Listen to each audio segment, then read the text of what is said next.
भाभी ये सब्जी और रोटी नहीं बना है। ये क्या है? हाँ देवर जी एकदम मस्त लागत ना। नहीं वो का है ना भाभी, ऊपर जाऊँ ना तो भगवान ला बताए लगी काय खात मरे हूँ तेला। इसकी मौका मेरे साथ ऐसा मजाक किया ना तो मुंह तोड़ दूंगी तुम्हारा। समझ गया। मस्त लागत भाभी। अच्छा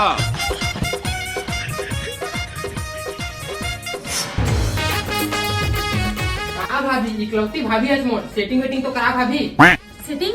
हाँ जी मोला याद है, सेटिंग के बारे में ना बीच मोर बहनी तेरी बात करूँ कहा रहे हो, लेकिन मोर बर्तन नहीं धोआ है, वो धोआ जाती ना फिर बात करते हो। ये टेंशन मत लेना भाभी, मैं मान देता हूँ।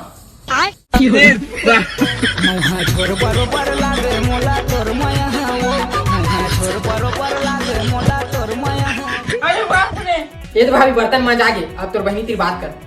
अरे अभी तो मोर झाड़ू पोछो कपड़ा धोना बाकी है जी, ओला कर लेता हूँ तो नोनी से बात करूँ। अच्छा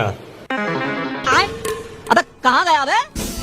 लेकिन एक सेकंड मैं कपड़ा धोने एक्सपर्ट हूँ भाभी, ते गले चुप बैठे रहा।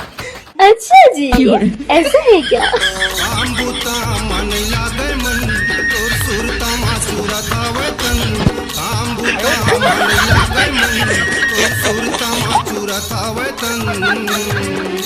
हाले ठीक है नोनी में रखा था ना। हाँ हाँ सबको काम हो गया भाभी, बात करे भाभी तो बहनी करा सेटिंग पर।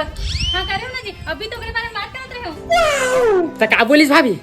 हाँ जी मोबाइल की सेटिंग लेना मैं छेड़छाड़ कर रहे हो तो बेचारी बताई तभी ठीक करे हो। हाँ मैं तो बेवकूफ हूँ।